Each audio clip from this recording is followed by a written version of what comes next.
Are you feeling exhausted, underappreciated, and like you just don't want to continue teaching? If so, you're not alone. Teacher burnout is real.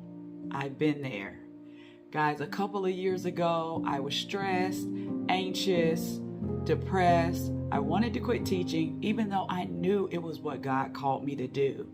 And by using these strategies and these tools, I was able to overcome burnout, and so can you. Stick around for some simple, practical tools that you can use to overcome teacher burnout.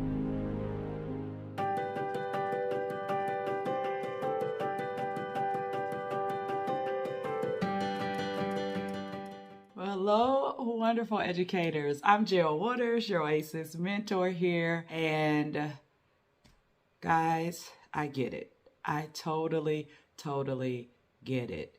Teacher burnout is real. There are teachers leaving the profession in droves because we're just simply tired and we're burnt out, and we're to the point where we want to quit because we're just exhausted. That is what burnout is. It is a state of emotional, mental, and physical exhaustion. And it's just caused by that prolonged stress that we have as educators. So first, we're going to talk about some symptoms, and then we're going to discuss some ways that you can prevent and overcome this burnout. Also, I have resources for you on oasisedservices.com. Go check it out today. Get those resources that you need to overcome that burnout. Years ago, there's a comedian named Jeff Foxworthy, and he had these jokes called, "You might be a redneck if." No shade to the South. I live in the South. I live in Georgia. But I want to talk about these symptoms, and that came to my mind because I was thinking about you might be burnt out if. So if you are feeling these things, you might be burning out. So you might be burned out if you're feeling drained and overwhelmed every single day. You have a loss of motivation or enthusiasm for teaching. You have an increased frustration or irritability with your students, colleagues, and administration. You're feeling disconnected from your students and your colleagues. You have a negative or hopeless outlook on teaching. You're questioning your effectiveness. You have frequent headaches, body aches, or stomach issues. You're not sleeping. You have insomnia or extreme fatigue. You're struggling to stay organized or to complete tasks effectively. You procrastinate, or there's a loss of focus. You feel underappreciated and undervalued. Now, I know what you might be thinking. We're teachers. We feel all of those things, and I get that too. But if it's a situation where you're feeling these things every single day when you're going to work, you might be experiencing teacher burnout. What we have to do, it is extremely hard. It's stressful. I get it.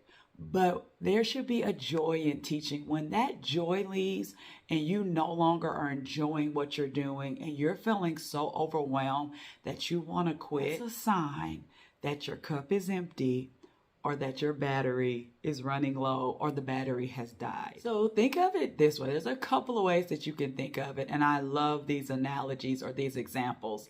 Think of it like a cup. You're a cup, and you have a certain amount of liquid on the inside every day, or just in general. And throughout the day, you are pouring out of that cup. And so it's getting more and more empty, but you don't refill the cup. So eventually the liquid is going to run out. Here's another example.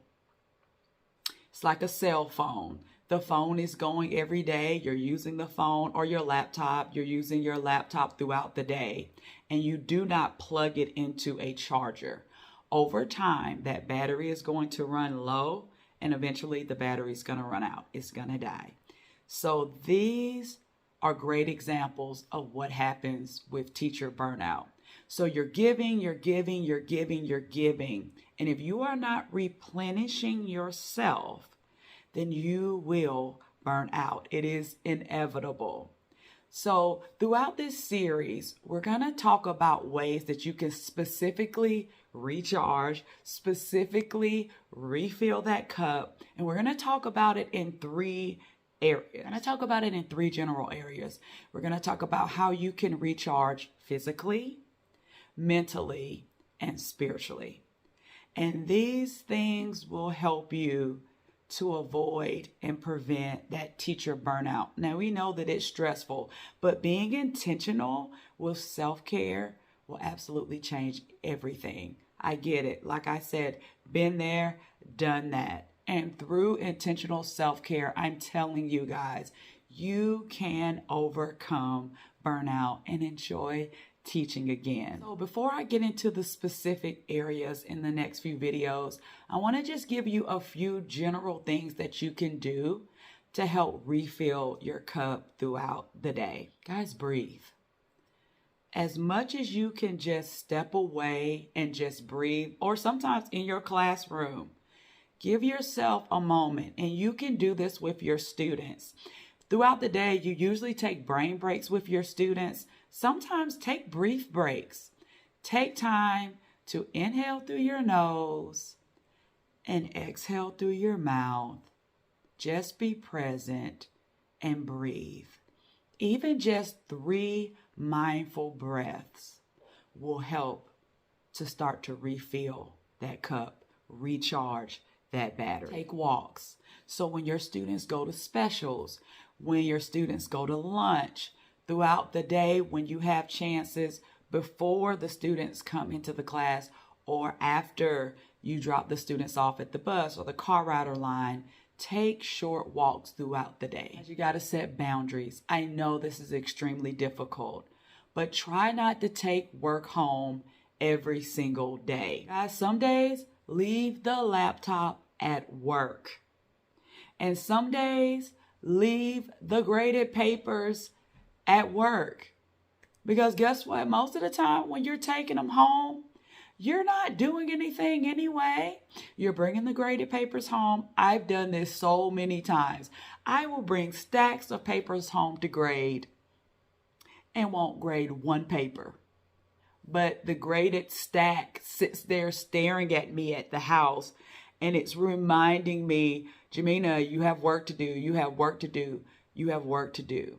And so set that boundary. The same thing with the laptop. There are many days I will bring my laptop home and not even touch it. But I can see it, and it's reminding me of all of the work that I have to do. So just be mindful of that. And I know that's challenging. Start with just 1 day a week. Try 1 day a week not to bring any work home. Step away, set that boundary, and spend time with your family. Spend time doing something that you love after work. Some type of self-care, exercise, yoga, meditation. Take a walk outside. Watch a show that makes you laugh. Do a hobby that you enjoy. Read a book. These are just some great things that you can do for yourself. You gotta have a cutoff from work. I know that that's hard. Try to disconnect from your classroom when you get home. Guys, if you're overwhelmed and you already have a lot on your plate, set that boundary. Learn to say no. Sometimes you have to say no. You can't take on those extra things, even though I know we want to and we want to be superstars, and administration is asking us to do certain things.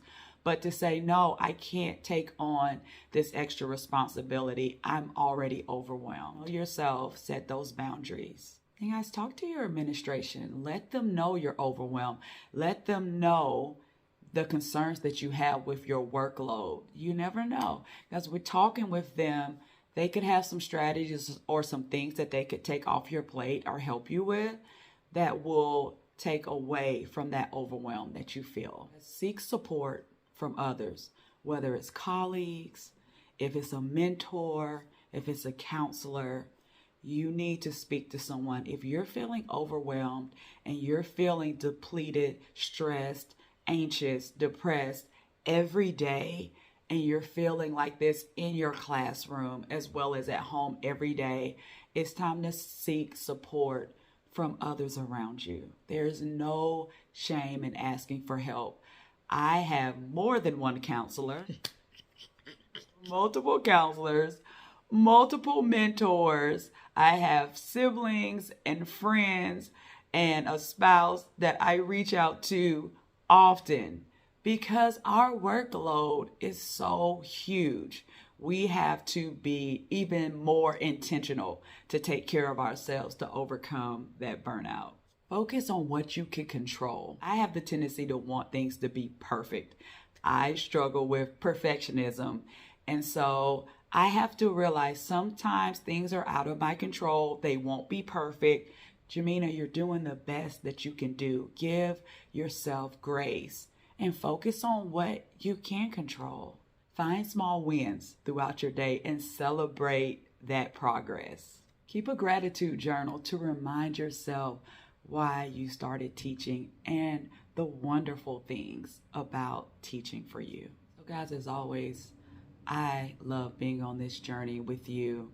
I want to give you as many tools and strategies as I can to help you to prevent and overcome teacher burnout. Again, you can go to oasisedservices.com. I have resources there, as well as guys, like and subscribe to my channel. Oasis for Teacher has many resources as well to just help you overcome burnout. We have self-care videos, we have meditations, affirmations, prayers. Yoga is on the way. I'm excited about that. But guys, please take time for yourself. You are so crucial. You are so important to the future of your students. And if you elevate your life, you will elevate your teaching, and you will be the best that you need to be for yourself, for your students, for your colleagues, and for everyone around you. Guys, there's so much greatness in you. Go forth, be great. I'll see you on the next video. Let's talk about more ways to prevent and overcome teacher burnout. I'll see you next time.